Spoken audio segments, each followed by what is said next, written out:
Okay, good evening, everyone. Please confirm that I'm audible to you, and we'll begin with the session.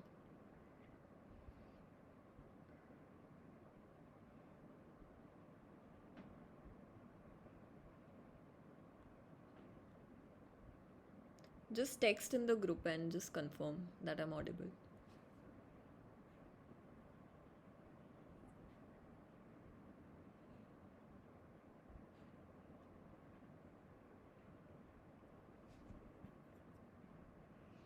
Okay, okay. So, good evening, everyone. I hope you all are doing fine.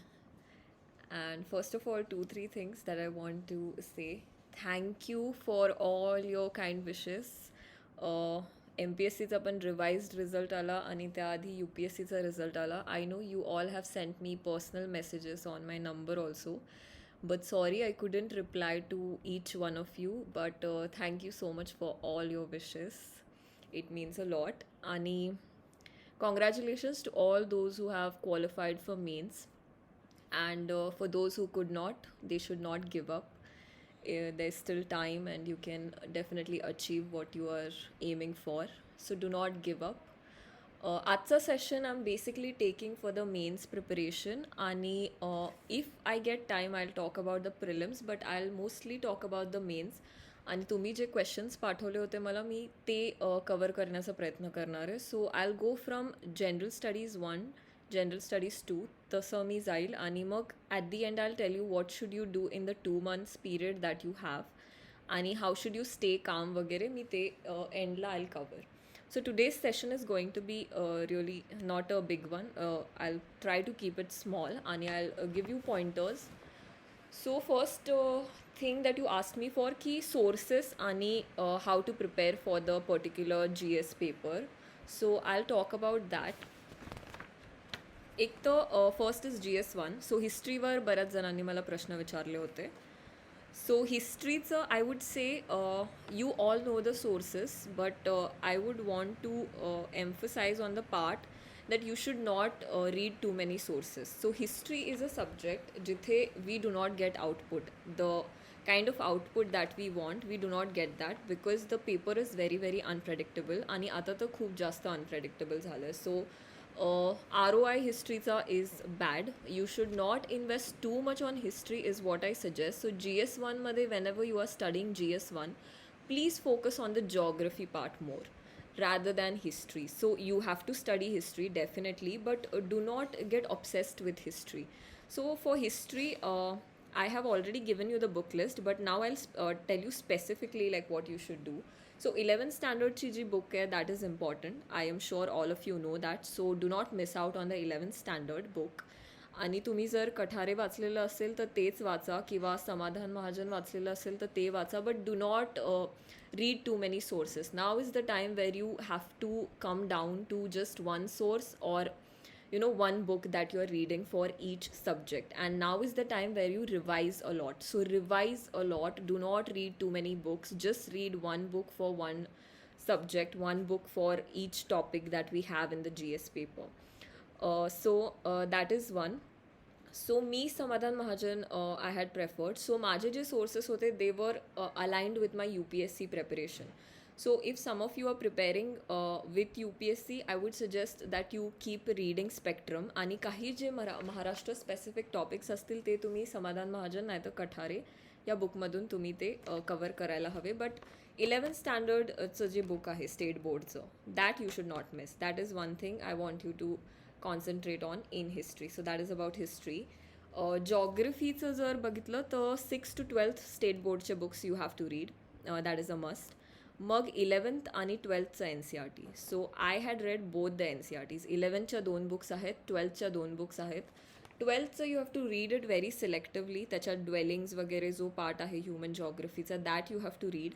आणि बाकीचं you can skip, but it is a must that you read the 11th and 12th स्टँडर्डचं NCERT. 12th very selectively, but 11th standard very म्हणजे nicely you have to read it thoroughly. मग for Maharashtra geography I had referred Deepstambh. So तुम्ही दुसरं सौदी वाचलेलं असेल तर that is also fine. Just stick with that. as I said again, stick with only one source for one topic, one source for one subject, not more than that. This is a time where you have to revise. I'm sure तुम्ही आता 1/3 पेक्षा जास्त तुमचा अभ्यास झालेला असेल, but whatever pointers that you can add these tips that I'm giving you, but keep your preparation the way you have decided. Because I'm telling you new this sources, it does not mean कि तुम्ही तुमचे sources change करा. I'm just saying कि you have to stick with only one source for one particular topic, so do that. Do not try to read too many sources for every topic. Okay, you have to concentrate and consolidate. So this is the time where you concentrate and consolidate.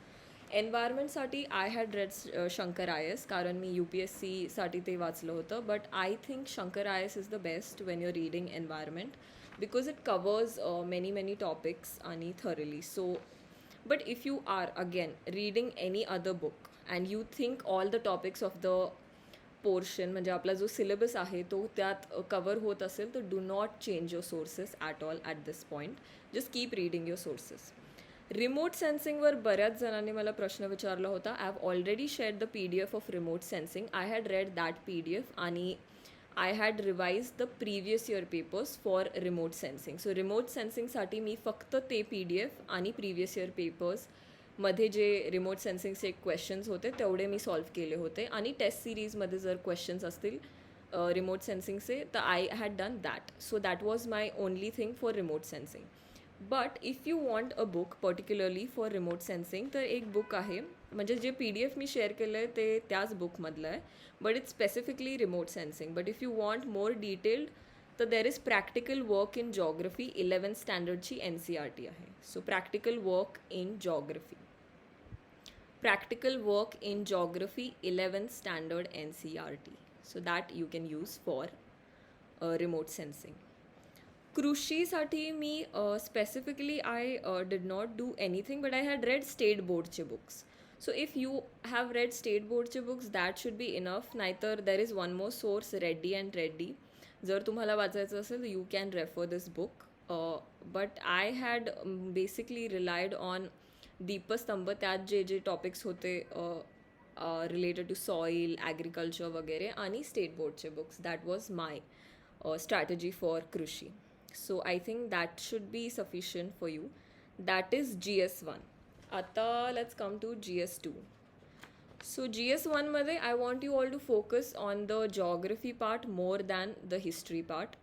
As I said, because geography is a sure shot, तुम्हाला तिथे marks मिळणारच आहेत, because the questions are straight and the topics are known. आणि the topics you can study. But with history खूप unpredictable झालं आहे, and I cannot tell you one source की जिथून हिस्ट्रीचे क्वेश्चन्स येत आहेत. So that is why invest your time and invest your efforts to in the जॉग्रफीवाला part, so that it will help you get the marks in GS1. समाज सुधारक जो एक टॉपिक आहे हिस्ट्रीमध्ये, फॉर दॅट ज्ञानदीपचं एक बुक आहे, that you can refer. But तुम्ही जर तो टॉपिक समाधान महाजन किंवा कठारेमध्ये केला असेल तर दॅट शुड बी सफिशियंट. मी फक्त समाधान महाजन वाचलं होतं आणि I had gotten some notes, so तेवढंच मी केलं होतं. आणि स्पेक्ट्रममध्ये पण सोशल रिफॉर्मर्स हा टॉपिक ॲट लेंथ त्यांनी कवर केला आहे, so I had done that.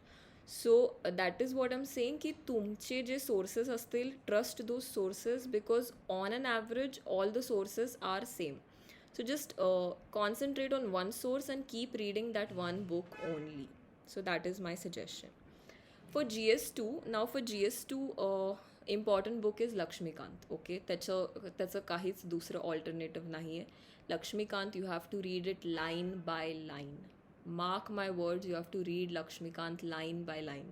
There is question in every line of Lakshmikant. Okay, every sentence of Lakshmikant is important when we talk about general studies 2 paper.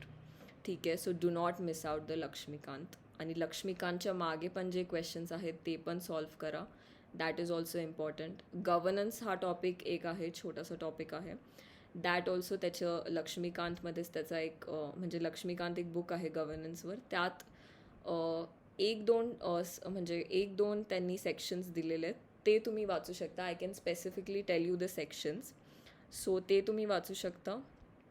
or else if you know any other book तिथून तुम्ही cover करा. But see to it that you sit with the syllabus आणि ते सिलेबसमध्ये तुम्ही mark करत राहा की कोणता कोणता टॉपिक आपला कवर झालेला आहे. So that is very, very important. So once you cover that topic, do not read a second book on that very topic. So just finish it off in one book or one source itself. So that is what you should do. मग पंचायती राज जो topic आहे त्याच्यासाठी there is one book, Kishor Lavate सरांचं book आहे. So that is the famous book आणि it has help me a lot. म्हणजे सगळे तुमचे प्रश्न तिथूनच सॉल्व्ह होतील. So just focus on that one book. That one book will be sufficient for panchayat raj. मग दुसरा एक टॉपिक जो आहे main topic in the GS2 paper is the acts. So बऱ्याच जणांचा हा पण प्रश्न होता की ॲक्ट्स कसे लक्षात ठेवायचे. So there is no trick for acts. तुम्ही तुमचं एक शॉर्ट फॉर्म वगैरे करू शकता सेक्शन्ससाठी, बट ते तुम्हाला म्हणजे वाचून वाचून you have to get used to it आणि ते पार्टच करावे लागतील because it is act. So what I had done was की मी बेअर ॲक्ट जे आहेत ते मी प्रिंट केले होते कारण मला इंग्लिशमध्ये ॲक्ट्स हवे होते. सो मी इंग्लिश PDFs बेअर ॲक्टचे मी प्रिंट करून घेतले होते आणि मी त्यात हायलाईट केलं होतं which ever sections I found important. So you can either highlight it in the act itself or you can make micro notes of those acts. But bare acts itself is a micro note. So त्याचे पण micro notes करणं is a bit difficult because then you might miss out on one or two important topics. So every section becomes important. जे तुम्हाला सिलेबसमध्ये जे acts त्यांनी दिलेले आहेत त्या ॲक्ट्सचे बेअर ॲक्ट्स तुम्ही घ्या. त्या किंवा युनिक अकॅडमीची एक बुक आहे त्यात पण त्यांनी ॲक्ट्स दिलेले आहेत. You can read that. But I had taken out the PDFs. म्हणजे मी प्रिंट आउट करून घेतले होते आणि मी हायलाईट केले होते. So every act starts with the definition. मग त्याचं वर्ड्स डिफाईन होतात. आधी त्या ॲक्टचं एक्सप्लेनेशन असतं, मग त्याचं डेफिनेशन्स असतात. So you should know the sequence.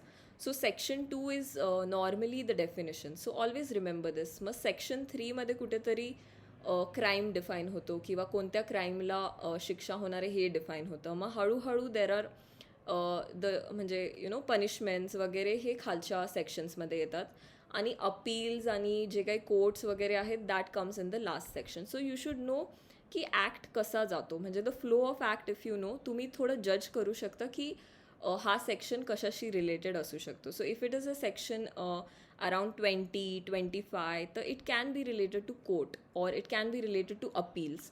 So you should know broadly at least you should know की ॲक्टमध्ये फर्स्ट हाफ जो असतो सेक्शन्सचा तो कशाबद्दल असतो आणि लास्ट हाफ जो आहे तो कशाबद्दल असतो.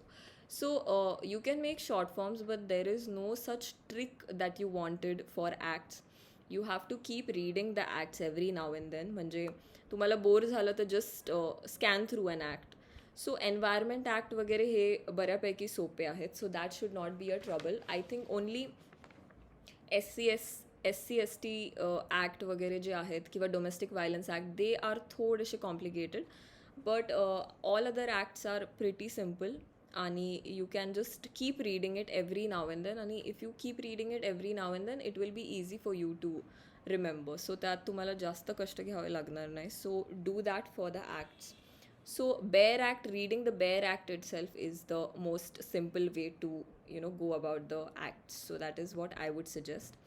आणि जर करताच आलं तर याचे मायक्रो नोट्स करायचा प्रयत्न नक्की करा because I had not done micro notes for acts. आणि I think that worked for me because then I had to remember all the sections. आणि मी म्हणजे I made sure that I remember the sections आणि I remember the bare act as it is. But if you want you can make micro notes in the sense की you can write section 3 आणि in short you can write it defines किंवा section 4 punishment. असं तुम्ही एक micro notes त्या ॲक्टचे करू शकता. That will be very helpful while revising before the exam. So do that for acts. मग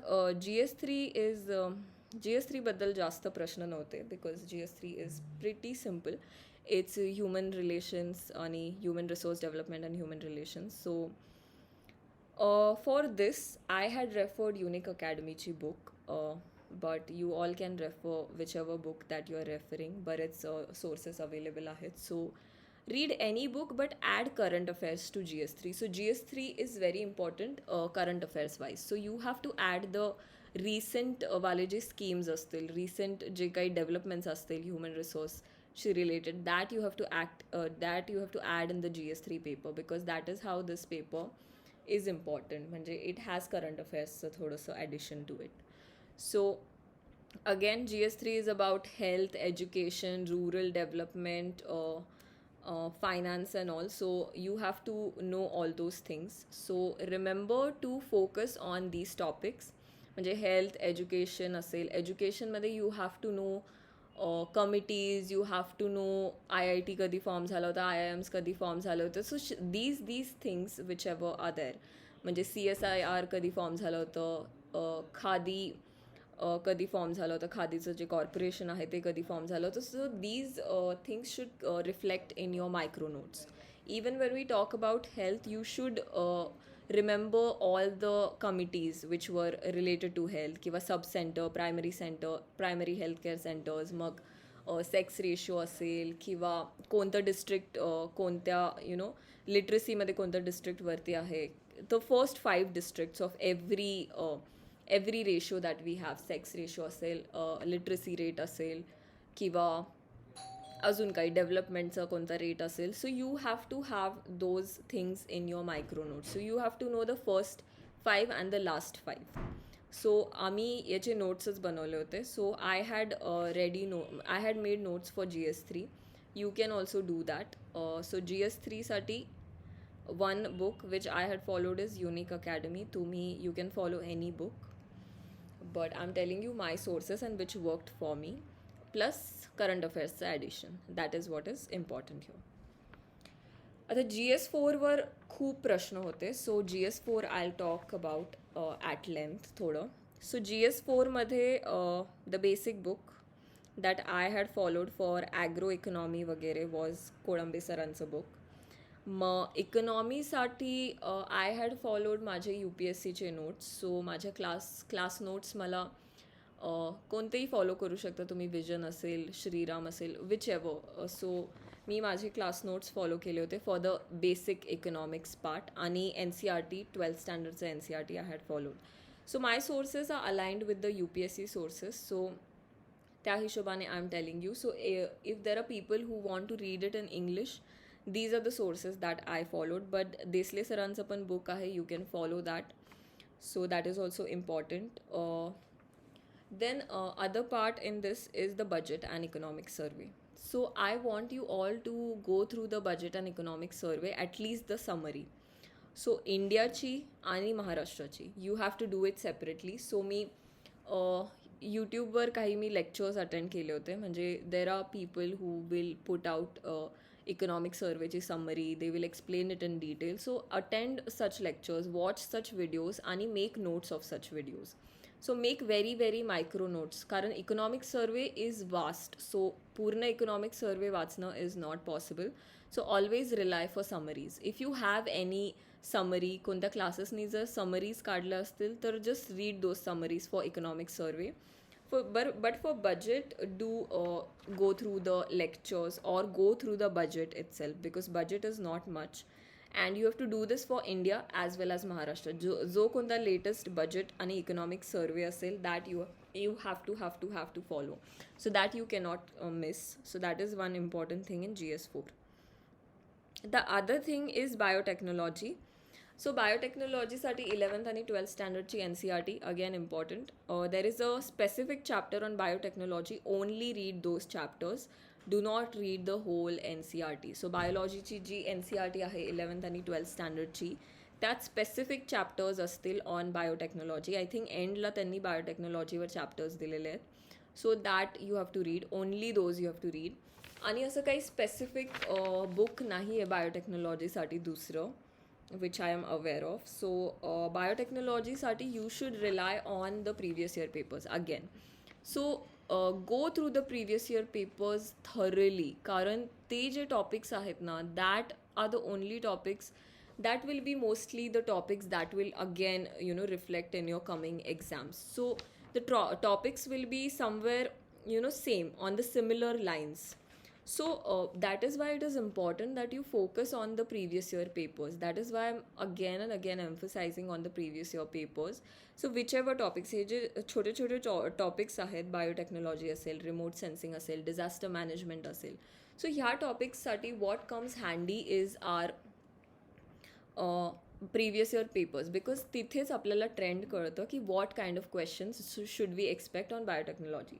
सो आमच्या वेळेस खूप खूप म्हणजे डिफिकल्ट क्वेश्चन्स होते ऑन बायोटेक्नॉलॉजी, अँड वी म्हणजे कोणालाच आयडिया नव्हती where did they ask such questions from. So we had all म्हणजे on an average everybody studies from the NCERT, आणि ते चॅप्टर्स जे आहेत ते वी हॅड स्टडीड. आणि you can use Google for biotechnology. जर तुम्हाला कोणते छोटे PDFs मिळाले on Google on biotechnology, or if you just sit with the syllabus, and if you see the topics in the biotechnology section, and if you google those topics, you can just read thoda on those topics, and that should be it.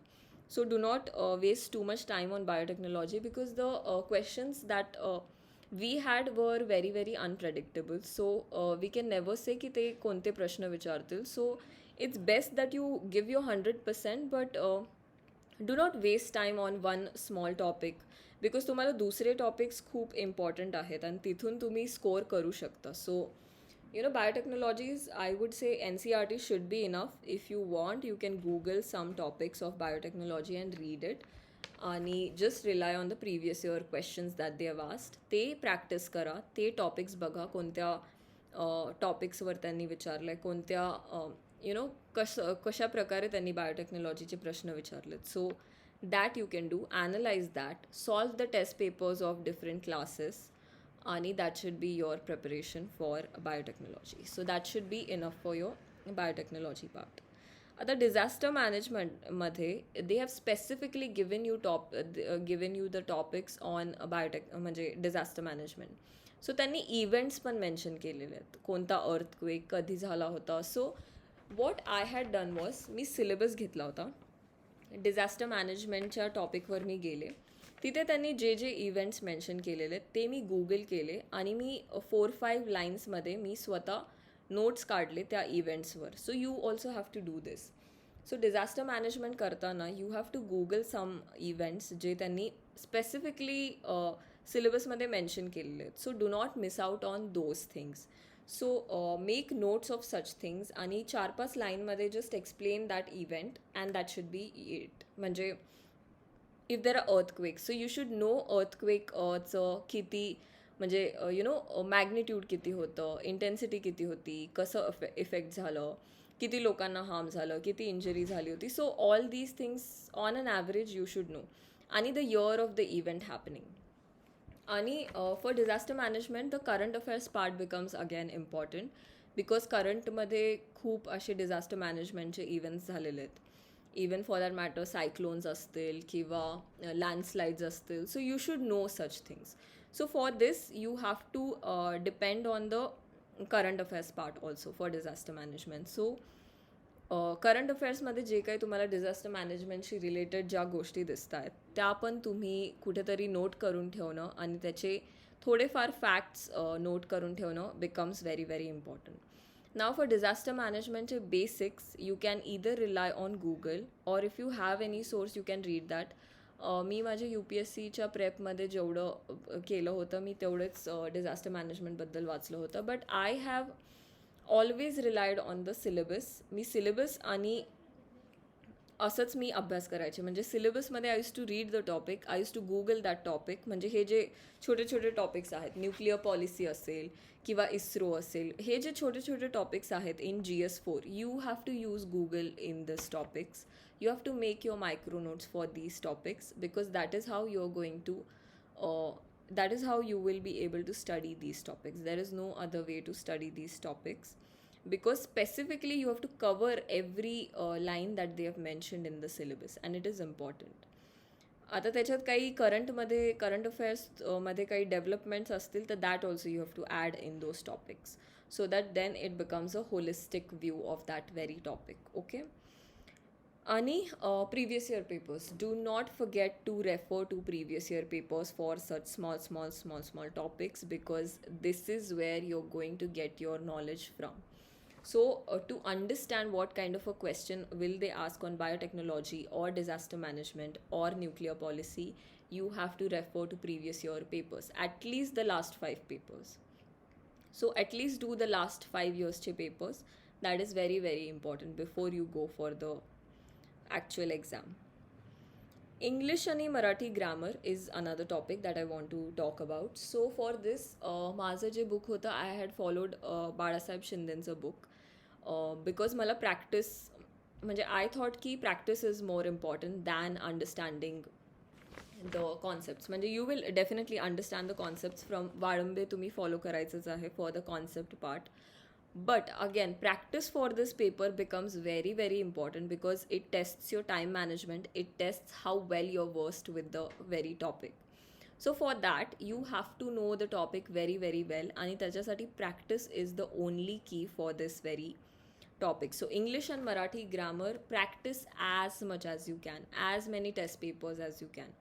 And not just practice by solving it, practice in the sense की तुम्ही 5 paper तरी at least you have to solve it with time. Okay, so give your self 1 hour, start the timer for 1 hour आणि take OMR sheet. म्हणजे जसं एक्झाममध्ये तुम्ही solve करणार आहे तसं तुम्ही घरी पण तो पेपर सॉल्व करायला हवा. So sit with OMR sheet, timer लावा 1 hourचं, आणि जोपर्यंत तुम्हाला 70चं स्कोअर नाही येते तोपर्यंत you have to keep trying this paper. आणि when I'm saying you have to solve these papers, I mean you have to solve test series also, and you have to solve 5 years चे previous year papers also. So for English and Marathi grammar, again Balasaheb शिंदेचं book आहे for both English and Marathi. So मी ते use केलं होतं.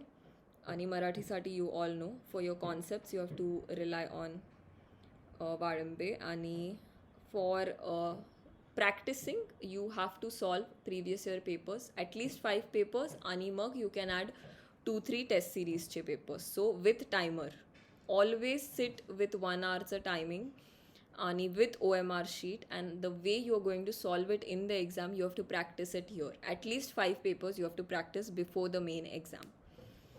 आणि also I wanted to say की ह्या पेपरसाठी you have to target a score of 70+. The minute you start getting 70+ the score, you should be satisfied with yourself. But if till the time you don't get a 70 score, I would tell you to keep on practicing this paper till you get a 70, around 70 score. So you have to make sure that you get a 70+ in this topic, which is English and Marathi grammar. Now last 2 months strategy काय असावी, so on that I'll talk for a bit. So last 2 months is all about being calm, being patient, and revising a lot. So revising, solving test series, and revising the previous year test papers. Previous yearचे जे काही papers आहेत ते revise करा, taste series solve करत राहा आणि revise करत राहा. This is your time where you have to only revise. Do not read new topics in this 2 months. Do not read any new topic in this 2 month. Whatever तुमची जी काही तयारी आधी झालेली आहे, आधी जे काही तुम्ही नोट्स काढलेले आहेत, जी काही बुक तुम्ही रेफर केलेले, तेच बुक आत्ताही रेफर करा. नव्याने काही वाचू नका, because you want be able to retain it in the exam. So it is better that you stick with your sources. जे काही सोर्सेस तुम्ही वाचलेले, ट्रस्ट युअर सोर्सेस आणि just read 1 book for 1 subject. I always emphasise on this thing. आणि stay calm. Be very very patient. Just patiently keep studying and believe in yourself that you will achieve what you want to achieve and you will successfully clear this exam. So do not get tense, do not get stressed. Keep revising normally. And 2 months मध्ये your strategies should be 1 weekचं आता तुम्हाला strategy पाहिजे. So I don't know how will you manage. म्हणजे प्रत्येकाचं वेगळा time table असेल, but I would have, म्हणजे 10 days आधी, एक्झामच्या 10 days आधी you should not solve any test papers is what I suggest. So त्याच्या आधी तुम्हाला जे काही टेस्ट पेपर्स सॉल्व करायचे, टेस्ट सिरीज जे काही सॉल्व करायचे, that you should solve. But 10 days before the exam you should stop solving test series and test papers. ग्रॅमरसाठी test series very very important. All the other subjects you should keep revising. म्हणजे सकाळी revise करा, रात्री एक taste paper solve करून आणि मग झोपा.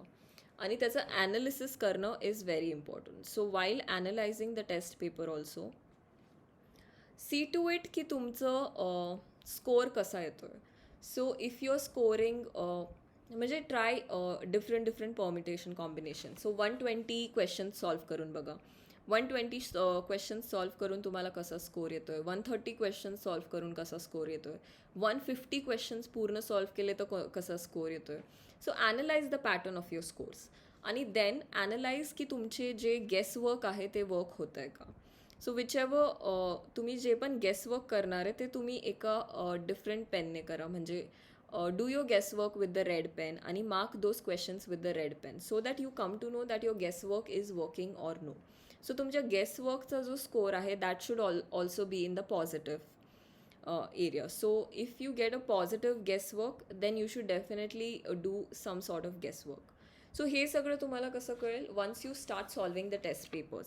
So it is very important that you solve the test सिरीजचे पेपर्स आणि you analyse yourself and you understand की तुमचं गेसवर्क वर्क होतं आहे का, तुम्ही किती सॉल्व करायला पाहिजे, एक्झाममध्ये किती सॉल्व केलं तर तुम्हाला किती स्कोर येईल. So it is a known fact की तुम्हाला जास्तच स्कोर करायचं आहे, म्हणजे जास्तच क्वेश्चन्स अटेम्प्ट करायचे आहेत. That is what we suggest की you should attempt as much as you can.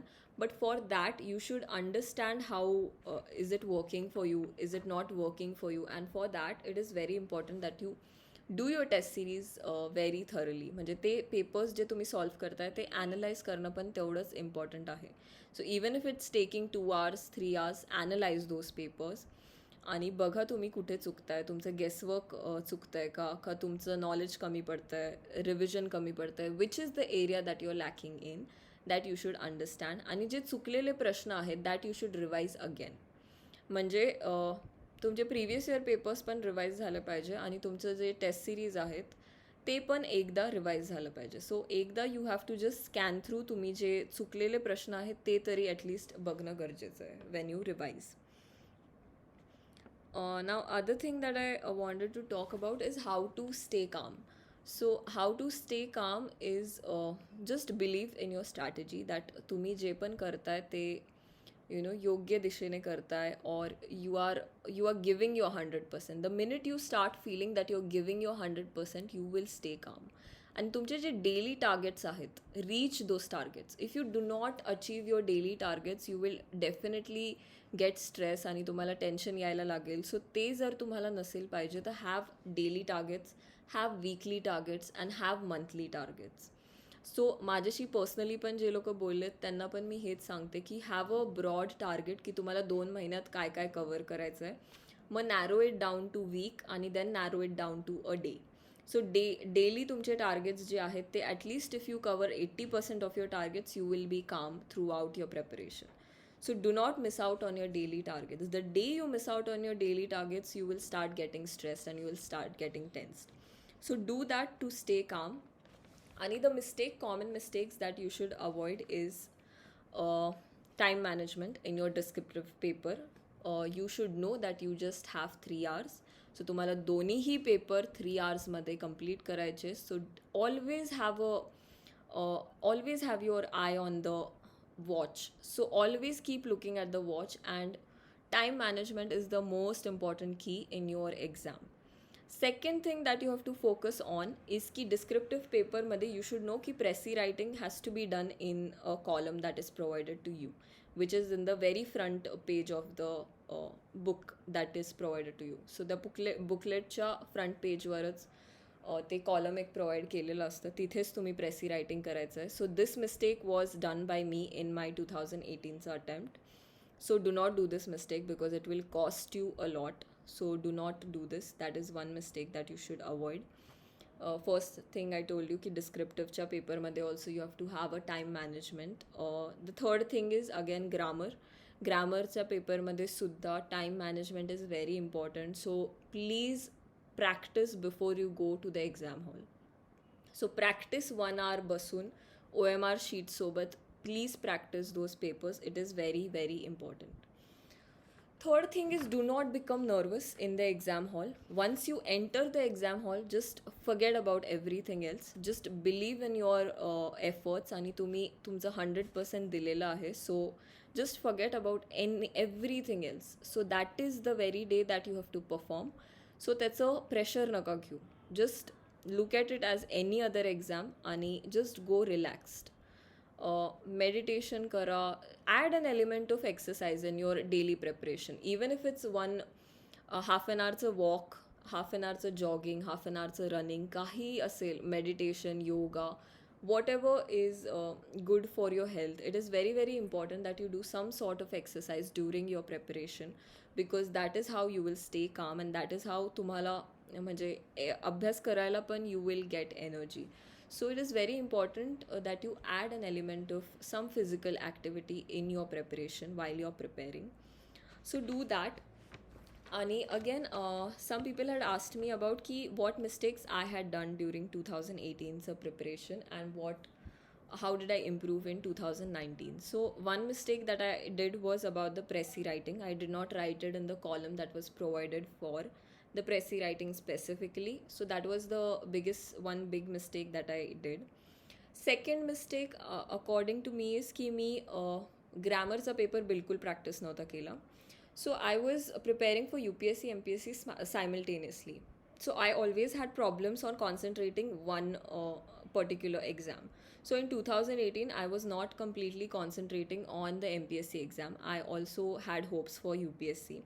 So that's why my concentration was divided. आणि म्हणून मी ग्रॅमरचा पेपर बिलकुल प्रॅक्टिस केला नव्हता.